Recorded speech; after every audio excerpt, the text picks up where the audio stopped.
Lahat. Thank you, Coach Noemi. Salamat po. Sa mga first-timers po, welcome po sa ating Virtual Nutrition Club. Sa mga old-timers, again, welcome. Thank you for being with us. Teka lang. Sige. So, ang pag-uusapan po natin ngayon ay napaka-interesting, no? Para sa mga inyo na may concern about sa ating atay o yung ating liver, isang kondisyon na napaka-importante na malaman nating lahat. So, isa po sa mga sinasabi kinakatakutan, no, na mangyari sa ating liver. Itong condition na to, yung tinatawag na liver cirrhosis. So, yan. Pero bago yan, syempre, papakilala po muna ako sa mga hindi po nakakakilala sa akin. Ako po si Coach Eric Herrera. Isa po akong internist, pulmonary critical care. So, we started Herbalife 2014. Ganyan po ako kalaki, ganyan ako ka-healthy, kabigat. So, sa ganyang katawan, alam niyo yun, napapagod ako, hinihingal ko, sabi ko, feeling ko ang tanda-tanda ko. Buti na lang, that time, na-meet namin ang aming angel, si Mother Arlene. So, thank you, Mother. So, sabi niya, why don't you give it a try? Subukan niyo lang. Ano magagawa ni Herbalife with regard sa mga concerns ninyo? And buti na lang, sinubukan ni wife, so siya yung unang nag-try, ako ang sumunod, nahikayat niya ako, nakulitan din ako, buti na lang na nagpakulit ako. And dahil dyan, pinalitan namin ng aming breakfast. Simple lang pala. Akala ko napaka-komplikado. Yun ang napakaganda. Palitan lang yung traditional breakfast, samahan ng healthy lifestyle, active lifestyle. At dahil dyan, tinik namin ng shake araw-araw, consistent. And nag-lose ako ng from 209 pounds, naging 187 na lang po ako. I lost a total of 22 pounds at 4 inches sa aking waistline. At kakaiba yung energy na naramdaman ko, no? Mas gising ako, hindi ako antukin, at talaga namang I feel young. No? At who would have thought na up to now, nandito pa rin kami sa Herbalife. Kaya sa mga nagsisimula pa lang, congratulations. Ituloy nyo po yung magandang vision na yan, no? Pampahaba ng buhay at pampahealthy. Okay, so pag-usapan natin, bakit napakahalaga ng ating liver? Ano nga ba ang ating atay? So, siya lang naman po ang pangalawa sa pinakamalaking organ ng ating katawan. Pumapangalawa lang po siya, number one po ang ating skin. No? At alam nyo, kung syempre malaki yung area na sinasakop ng organ na yon, mas prone siya. So, damage, mas prone siya sa insult. So, dahil pangalawa siya, second din siya sa second din siya sa most common na tinatamaan. Ang approximate na bigat niya, mga 1.5 kilos. At alam nyo ba na napaka-amazing ng ating atay? Bakit? Kaya niyang sumala ng mga 1.57 liters ng dugo per minute. So, ganon siya ka-efficient. At alam nyo ba, kaya rin niya mag-store. Para siyang alkansya ng vitamin A for at least 2 years. Kaya niya mag-store nun. At kung sinasabi nila na ang ibang organs kagaya ng kidney, kung halimbawang magkaroon ng problema o masira, meron naman dialysis, ang mga hirap huminga sa mga may emphysema, nandyan ang ventilator, pamalit.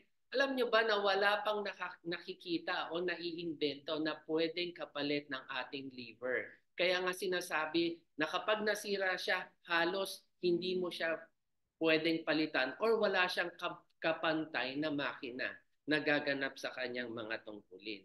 Okay, so ito. So kung meron man na nagpasimula o pioneer ng multitasking, siguro ito na yung ating atay. Bakit?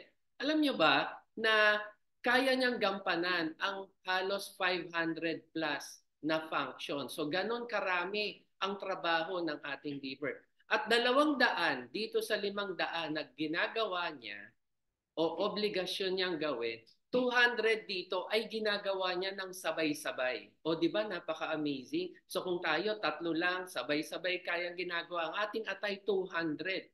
Kaya nga, dito sa gawain niya na ito, napakahalaga na protection na natin siya. So dun sa 200, bibigyan ko lang po kayo ng 8. No? Sa pinaka-basic, anong ginagawa niya? Sinisira niya yung mga matatanda na RBC para mapalitan ng bago. Nagpo-proseso rin po siya ng mga nutrients na kinakain natin. Siya rin po ang nagre-regulate ng dami ng mga blood composition natin. Nagbibigay din po siya ng bile, yung makikita natin sa ating abdo.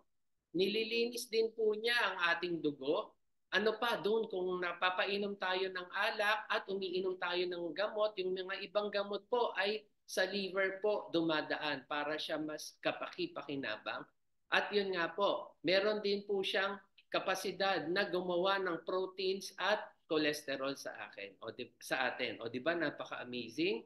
So, pag sinabi pong liver cirrhosis, ito rin ay kilala sa tawag na liver scarring or yung pag pagpepeklat ng ating liver. At kapag nagsimula na po itong liver cirrhosis, ito po ay progressive. Ibig sabihin, pag nagsimula po siya, dire-diretso po siya. Wala na pong atrasan.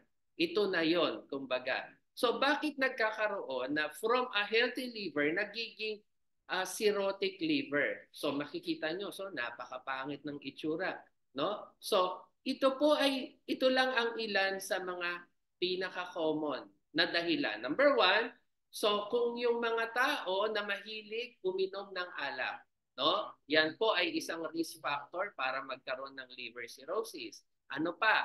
Kung nagkaroon tayo ng hepatitis dati, particularly hepatitis B at saka yung C. Kaya nga, saan pa nakukuha yung hepatitis B? Nakukuha po yun usually sa maruming pagkain.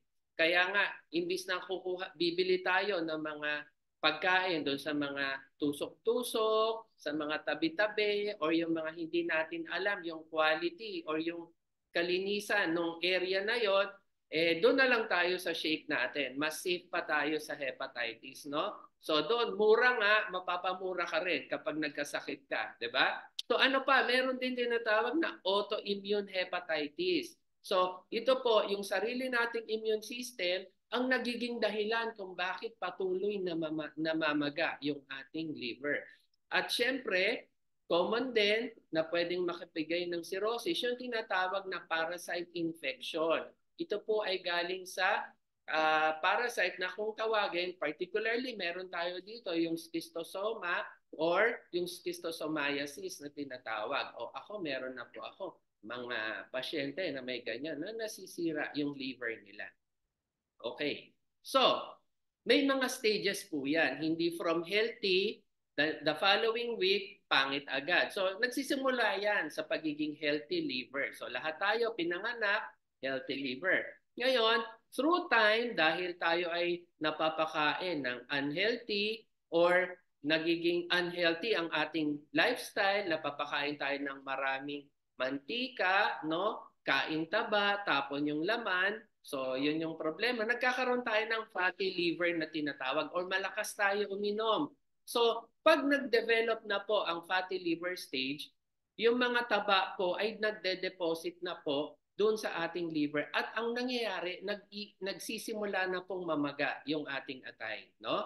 So, kung kaya nga po, itong pamamaga ng ating atay, toxic na po ito, nag-i-start na ang toxin sa ating katawan. Kaya nga po, mahalaga i-watch natin, no, yung ating mga kinakain. Susunod dyan, kung magdire-diretso, kung wala pa rin po tayong ginawa, no, magkakaroon po ng fibrosis na tinatawag or kung baga pag nasugatan tayo tapos nag-heal, magpepeklat din po siya. Ganon din po siya sa liver. Kapag nag-heal na po siya at nag-heal siya, hindi maganda ang pagkakahil, nagkakaroon na po ng fibrosis. At ang susunod na stage, kapag after fibrosis, magkakaroon na po ng cirrhosis na kung saan nagkaka-start na po ng problema ay yung function ng ating liver. At ano ang mga expected na sintomas na makikita natin sa isang taong may cirrhotic liver?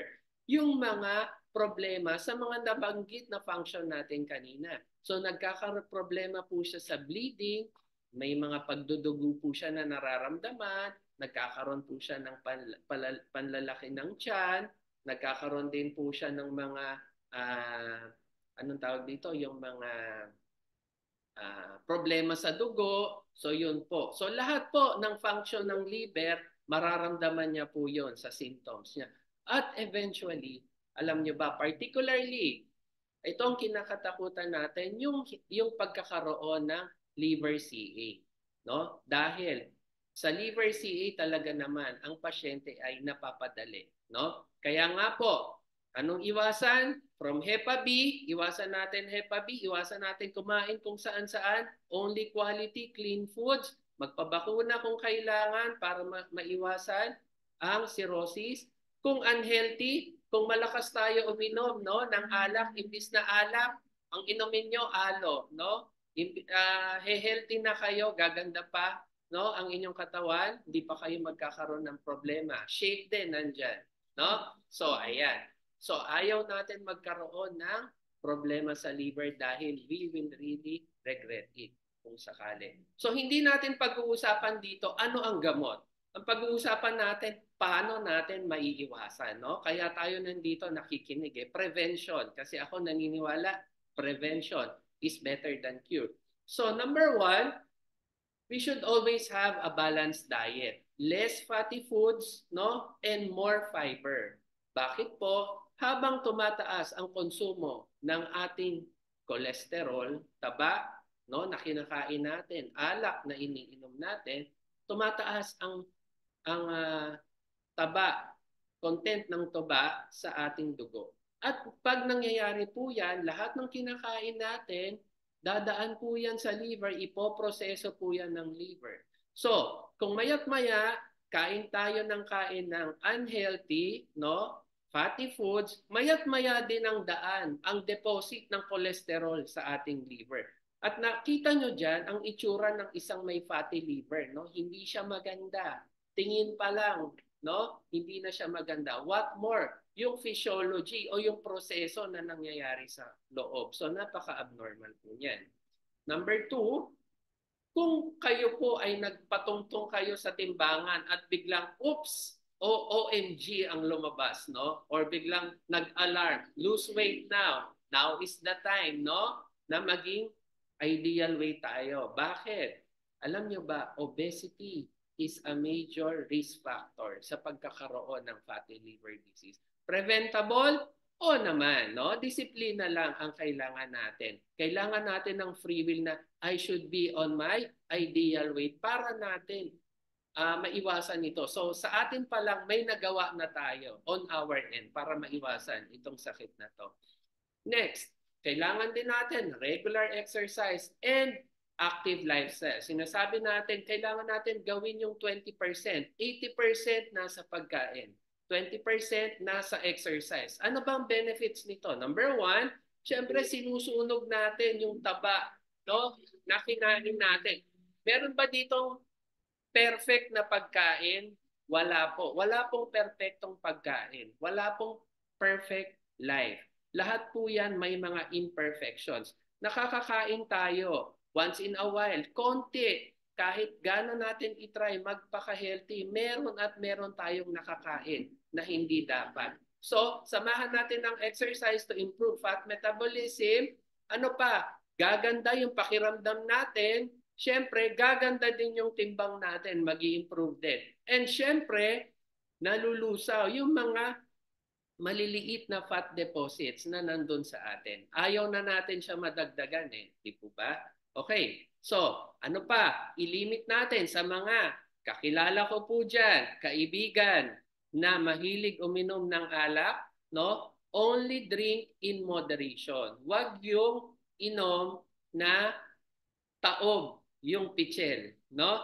So ano ba ang acceptable? So sinasabi nila sa mga lalaki, ano ba ang acceptable? Ang sabi, 2 standard drinks per day. So sa babae naman, 1 standard drink lang. So mas lamang pa rin ng mga lalaki. So ano ba ang isang standard drink? Ang sinasabi, ang isang standard drink is isang ordinary beer or isang excuse me, isang small glass of wine or a small shot of whiskey. Yun ang isang standard drink. So sa lalaki, dalawa niyan, sa babae, isa niyan. Pero kagaya nga ng sabi ko, huwag na kayong mag-alcohol. Mag-alo na lang kayo. No? Diba? Next, sa mga naninigarilyo, ayan, parati ko po itong sinasabi, huwag nyo na pong dagdagan, no? Ang kapasidad ng ospital. Marami na pong may sakit. Huwag na po tayong dumagdag.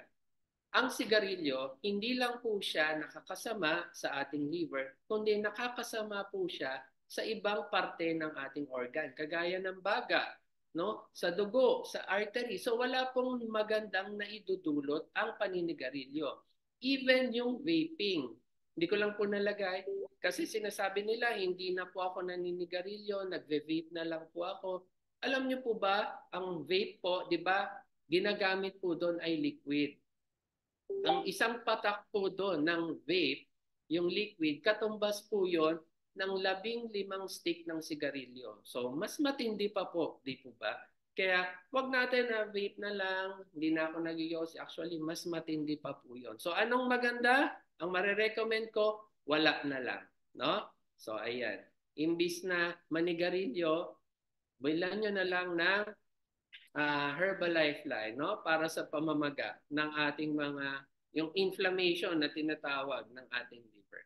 So, tandaan natin, if we have an unhappy liver, kung hindi masaya ang ating liver, hindi tayo magkakaroon ng masayang katawan. At pag hindi masaya ang ating katawan, hindi rin magiging masaya yung ating lifestyle, yung ating buhay. So, we should take care of our liver para we live healthier, happier life. So, para sa mga magtatanong dyan or may question sa utak, para hindi na ako tatanungin. Pag nakita tayo, ayan po, ano bang makakatulong? So, hinighlight ko lang po yung ilan. Siyempre, nandyan yung shake. Bakit maganda? Kasi, hindi na nga po tayo gagastos ng oil. Anong katumbas natin for breakfast? Tubig lang. Wala namang mantika yung tubig natin, di po ba? Hindi na natin kailangan gumamit ng cooking oil. At kung mataas na yung cholesterol, because sabi ko nga, walang perfect na pagkain, nakakakain pa rin tayo, kailangan nating bawasan yan. Through, yan, yung ating panlusaw, yung ating fiber band, at yung, syempre, yung ating gulay na battle, yung ating fiber and herb. At syempre, kapag natandaan niyo po, dun sa stages ng liver health, nag-i-start po siya with inflammation. Kaya nga, kung may mga start na ganun, fatty liver pa lang, bigyan na natin, painumin na natin ng Herbalife Line. Kasi ang Herbalife Line ay maganda po siya sa mga inflammation. Hindi lang sa liver, kung hindi kung ano mang cause yan. At syempre, ang ating pangtulong sa ating immune system, ang ating aloe concentrate at yung syempre, yung mga rich antioxidants na makikita natin sa ating tsaa. All of these are phytonutrients products. Ibig sabihin plant-based, no? Plant-based products, plant-based nutrients. So hindi po chemicals ang pinag-uusapan natin dito. Pero tandaan natin, itong mga products natin are just supplements. Huwag po natin gagawin na pamalit sa mga gamot natin. Ito po ay pandagdag lamang. So, we should ask our doctor before we stop any medications na prescribe nila. Okay? So, may duda pa ba na makakatulong, magaling ang ating products? Ayan na po. Nandiyan ang ebidensya. Inaward tayo as super brand in the Philippines. Meron din tayong seal of product quality at na-recognize din tayo, no? As super brand in the Philippines, no? Ano pa? Internationally, number 1 tayo in the world when it comes to meal replacement and protein supplements combined. Number 1 din sa weight management and well-being, and number 1 in active and lifestyle nutrition. So saan pa ba tayo? Diba doon tayo sa tested na, sa number 1. And with that, thank you and hope magkita-kita ulit tayo. Sana marami po kayong natutunan. Back to you, Coach Noemi.